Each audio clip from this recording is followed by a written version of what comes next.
Good morning, children. So in EBS, we are doing lesson number 5, that is Anita and the honeybees. Okay, this is next part of the story, that is Anita's story. Okay, the girl star of Bihar. So here you can see, topic is there, staying in school. So go to page number 40, you will see there, time passed and soon I completed class 5th. Okay so Anita ने किसी तरह से मुश्किल से उसका school में admission हुआ ना एंड कुछ समय बाद उसने क्या किया कि 5th क्लास वो पास हो गई. I knew that we would need to spend more in class 6. तो बच्चा आपको ही पता है ना 5th क्लास के बाद जो 6th क्लास होती है ना वहाँ पे आपके जो बुक्स होते हैं थोड़े ज़्यादा होते हैं, ठीक है, वहाँ पे आपको ज़्यादा अच्छे से पढ़ना होता है और टाइम वहाँ पे ज़्यादा देना होता है ना.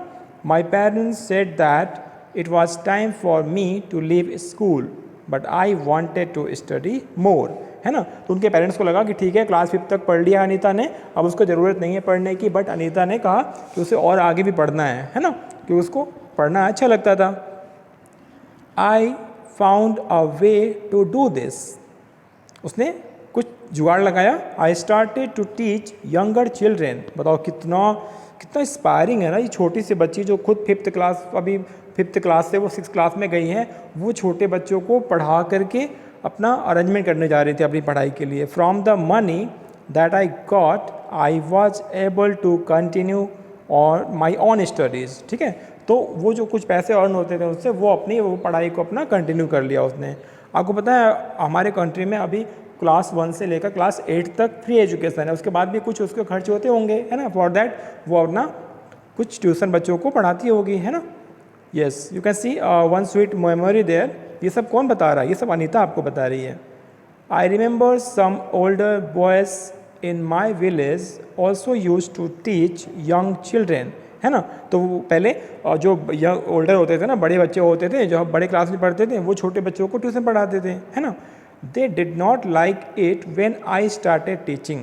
है ना, तो जब अनीता ने स्टार्ट किया छोटे बच्चों को पढ़ाना, ठीक है, तो वो उन्हें अच्छा नहीं लगा. They started to school and scare the children so that they would not come to me.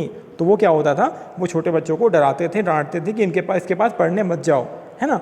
तो लेकिन क्या हुआ, let's see. For some time all the children except 2 stopped coming to me. है ना, तो क्या हुआ, छोटे बच्चे डर जाते हैं, है ना, तो वो क्या हुआ, वो सारे बच्चों ने उनके पास आना छोड़ दिया अनीता के पास. केवल 2 बच्चे अभी उसके पास पढ़ने के लिए आते थे. But soon they all came back because I use to teach them with love and care. ठीक है, तो यहाँ पे बहुत अच्छे से पढ़ाती थी, प्यार से पढ़ाती थी बच्चों को, अच्छे से, उनको अच्छा लगता था, इसलिए वो सभी जो है वापस फिर इसके पास आ गए, है ना. तो ये एक छोटा सा स्टोरी मेमोरी उसने अपना शेयर किया अनीता ने. Now let's talk about some questions are there. Do you know someone who wanted to study but could not do so? Talk about them in the class. This is very serious matter.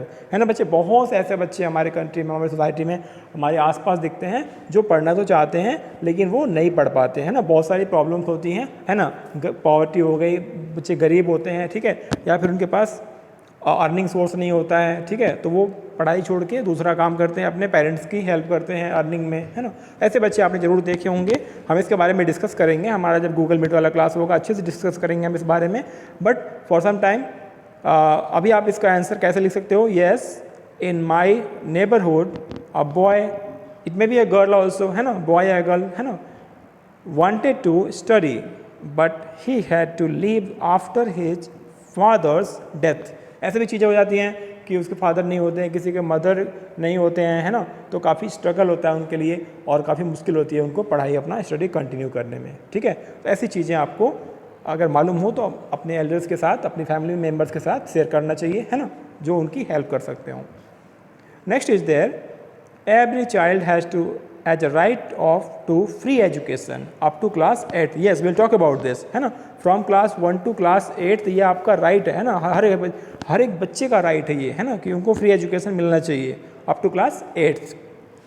Do you think that all children are able to study up to class 8? Discuss. It's again a very serious topic, हम इसके बारे में discuss करेंगे, but for that time you can write the answer no. सभी बच्चों को class 8 तक भी एजुकेशन नहीं मिल पाता है ना. Many children drop out due to various reasons. Admission होते हैं बच्चों के, वो कुछ क्लास तक पढ़ते हैं, 4th क्लास तक, 5th क्लास तक, 7th क्लास तक, फिर वो बीच में ही एजुकेशन को अपना छोड़ना पड़ता है उनको, है ना, कुछ प्रॉब्लम्स की वजह से। तो ये चीज़ें हम डिस्कस करेंगे आपसे। Okay, now next is there, go to page number 41। ये this is very important, do you know a very important thing that is RTE। अब बच्चे नाम सुना होगा, कुछ बच्चे जानते होंगे व्हाट इज RTE एक्ट 2009, ठीक है। So RTE means right to education. Right is very important thing, है ना।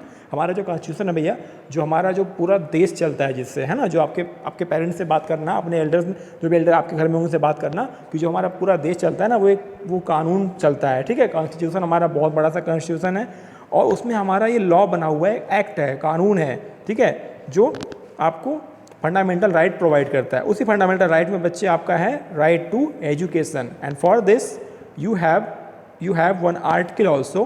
बहुत सारे आर्टिकल होते हैं ना, बहुत सारे 395 आर्टिकल हमारे पास हमारे पूरे कंट्री में ये चलते हैं। उसमें एक आर्टिकल केवल बच्चे 21A, आर्टिकल का नाम क्या है, 21A, आर्टिकल 21A, ठीक है। In this article you can see there is a provision that the state shall provide free and compulsory education to all children of the age of 6 to 14 years, 6 to 14 years, in such manner as the state may by law determine। तो ये आपको समझने की जरूरत है। आप बस ये समझिए बच्चे कि ये जो आपको राइट दिया गया है पढ़ने का, है ना, तो आपको 6 से 14 ईयर तक के बच्चों के लिए ये राइट है कि आपका जो है फ्री में आपको एजुकेशन प्रोवाइड किया जाएगा, है ना, from class 1 to class 8, okay. और एज क्या है, फ्रॉम 6 टू 14 ईयर। ये आपका है RTE एक्ट 2009। बहुत ज़्यादा इंपॉर्टेंट चीज़ है आप बच्चों के लिए, है ना। Now next you can see, yes that is one more thing. Government जो है बच्चे गर्ल चाइल्ड के लिए बहुत अच्छे अच्छे स्कीम्स लेके आते हैं, है ना, जो गरीब लोगों के लिए हो, और या फिर जो एबल नहीं होते अपने बच्चियों को पढ़ाने के लिए, या फिर वो लापरवाही करते हैं, या फिर ध्यान नहीं देते हैं, ऐसे पेरेंट्स के लिए, ऐसे फैमिली के लिए, ऐसी सोसाइटी में ऐसे लोगों के लिए स्कीम लाते हैं ताकि वो अपने बच्चियों को आगे पढ़ाएं, ठीक है, उनको आगे फ्यूचर में आगे बढ़ने में हेल्प करें। सो फॉर दैट बहुत सारे स्कीम्स हैं, लाइक बेटी बचाओ बेटी पढ़ाओ, आपने सुना होगा ना, कितना फेमस बहुत बड़ा स्कीम था ये, है ना। ऐसे सुकन्या समृद्धि योजना, है ना, बालिका समृद्धि योजना, CBSE उड़ान स्कीम, धनलक्ष्मी, बहुत सारे स्कीम्स हैं जो आपके पेरेंट्स को पता होंगे, और जिनको ज़रूरत होती है उनको ये पता होते हैं, ठीक है। आपको भी अगर कुछ स्कीम्स पता हैं तो आप शेयर करिएगा। Okay, now next is there, ये गर्ल्स एजुकेशन, इसके लिए बहुत ज़्यादा हमारा गवर्नमेंट जो है वर्क कर रहे हैं।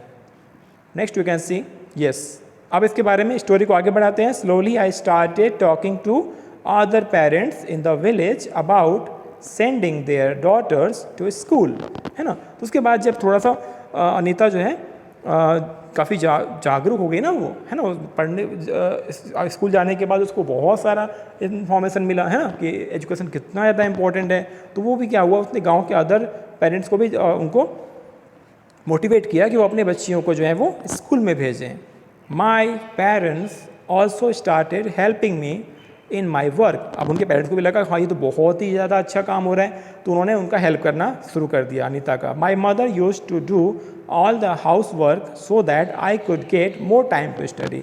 अब बच्चियों को या फिर गर्ल्स को जो होता है ना गांव में या फिर और भी जगहों पे जो होता है ना, वो घर के कामों में उसको फंसा देते हैं, बच्चियाँ फंसी रहती हैं, तो वो बिल्कुल उनको टाइम ही नहीं मिलता है ना पढ़ने का या फिर और चीज़ें सीखने का। तो इसमें क्या इनके पेरेंट्स भी हेल्प करने लगे थे, उनकी मम्मी जो है घर का सारा काम वगैरह कर देती थी, और जो है फिर अनीता जो है अपना पूरा टाइम इन चीज़ों में लगाती थी, है ना। You can see one picture is there, this is yes Anita, देखो यहाँ पे बाइक पर बैठी है ना, you can see the bike there. So what is the secret there, I learn how to ride a motorcycle. उसने मोटरसाइकिल चलाना भी सीख लिया था। I did not tell anyone, लेकिन छुपके से किसी को बताया नहीं। I fell down and got hurt many times but I was happy. तो ये होता है मोटिवेशन, ठीक है, आपके लिए, हमारे लिए, है ना। ये होता है पैसन कि आपको कुछ करना है तो आपको करना है, थोड़ी प्रॉब्लम्स आए तो भी चलेगा, है ना। तो अनीता ने क्या किया, उसने मोटरसाइकिल चलाना भी सीख लिया, जबकि आपको पता है कितना ईजी नहीं होता है ना, स्पेशली गर्ल्स के लिए। आप देखते हो बहुत ही कम गर्ल्स देखते हैं जो मोटरसाइकिल चलाते हैं, है ना। स्कूटी तो चलाते हैं लेकिन मोटरसाइकिल देख लो थोड़ा सा अलग होता है इसको ड्राइव करना, ओके। तो उसने मोटरसाइकिल चलाना भी सीख लिया था। आपको बस इन चीज़ें पढ़ने के साथ साथ आपको सोचनी भी है बच्चे, है ना, क्योंकि थोड़ा सोचोगे आप और ये आगे आप लोगों के साथ शेयर भी कर सकते हो, है ना। नाउ नेक्स्ट इज देयर, आगे बढ़ते हैं हम स्टोरी में। From school to beekeeping. अब हम बात करते हैं कैसे अनीता ने आगे बढ़ के बी कीपर का भी बिजनेस किया। Okay, so let's see there. There are many litchi trees in our area, honey bees are attracted to the litchi flowers. तो जो लीची ट्री है ना, उसमें जो लीची फ्लावर्स होते हैं वहाँ वो अट्रैक्ट होते हैं, तो काफ़ी वहाँ पे कलेक्ट हो जाते हैं, है ना। Many people do beekeeping and collect honey. जो हमारा बी होता है ना, बी से क्या मिलता है, हनी मिलता है। I thought that I could also do this. उसने सोचा कि मैं भी ये कर सकती हूँ। I joined a course run by the government to learn about this, है ना। तो ऐसे थोड़े से स्कीम्स होते हैं जो आपके बेटरमेंट के लिए गवर्नमेंट चलाती है, ठीक है, स्किल डेवलपमेंट के लिए। तो ये भी क्या है, एक तो स्किल डेवलपमेंट ही है ना। बी कीपिंग आप कोर्स कर रहे हो या फिर दूसरा कोई कोर्स कर रहे हो जिसमें आपको कुछ अर्निंग हो सके, है ना। तो फॉर दिस उसने क्या किया, बी कीपिंग का कोर्स ज्वाइन कर लिया गवर्नमेंट का, और वहाँ से उसने सीखा होगा फिर। I was the only girl in this course. बताइए, इतना मतलब खतरनाक चीज़ है ना, मतलब केवल अनीता ही अकेली थी गर्ल्स में, है ना, मतलब केवल वहाँ पे बॉयज़ ही बॉयज़ थे। During my training I found that honey bees lay their eggs from October to December. ये उनका पीरियड होता है जब ये अंडे देते हैं, ठीक है। This was the best time to start bee keeping. तो इस टाइम पे जो है बी कीपिंग स्टार्ट करना अच्छा होता है, ये सब उसे मालूम पड़ा कोर्स में, ठीक है। तो ऐसे उसने स्टार्ट कर लिया। Now some questions are there. Have you seen any insects near flowers? Find out their names and write. Yes, you can write the answer very easily. Yes, I have seen insects near flower. They are butterfly and honeybee. आपने देखा होगा ना butterfly और honeybee flowers के पास. Yes. Second question is there. Draw and color their pictures in the notebook. So you will draw that, है ना, butterfly and honeybee, है ना, ये आपका honeybee और ये आपका butterfly. नीचे आप यहाँ पे नाम भी लिख देना अच्छे से, प्यारा सा ड्राइंग करने के बाद, कलर करने के बाद. Now go to page number 42 there, and the question is there, why do you think they come to the flowers? Find out. आपको ये बहुत ही important है, इसको आप लर्न कर लेना.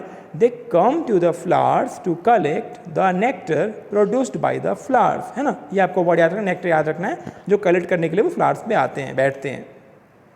Next is there, when honeybees fly there is a kind of sound. Yes, है ना, हाउस फ्लाई भी होते हैं या फिर मॉस्किटो होते हैं, उनका होता है, लेकिन हनी बीज वगैरह काफ़ी तेज़ आवाज़ आती है जब वो फ्लाई करते हैं, ठीक है, उड़ते हैं. तो so what is there, can you try to copy this sound? Yes, बहुत ही मज़ा आता है, आप इसको करना, ट्राई करना उसकी तरह आवाज़ निकाल के. So you can write the answer here. Yes, they produce a buzzing sound, है ना, बजिंग साउंड होता है, तो वो आप इसको आवाज़ करके देखना, when flying, and we can try to copy that sound, है, यू विल डू दैट, ठीक है, करके देखना आप. So this watch for today in EVS. अच्छे से नोट कर लेना सारे क्वेश्चन आंसर्स, ठीक है, और सोचना, ये स्टोरी को अपने माइंड में सोचते रहना, ठीक है, और लोगों के साथ शेयर भी करना. Okay, so this watch for today in EVS. Thank you, take care.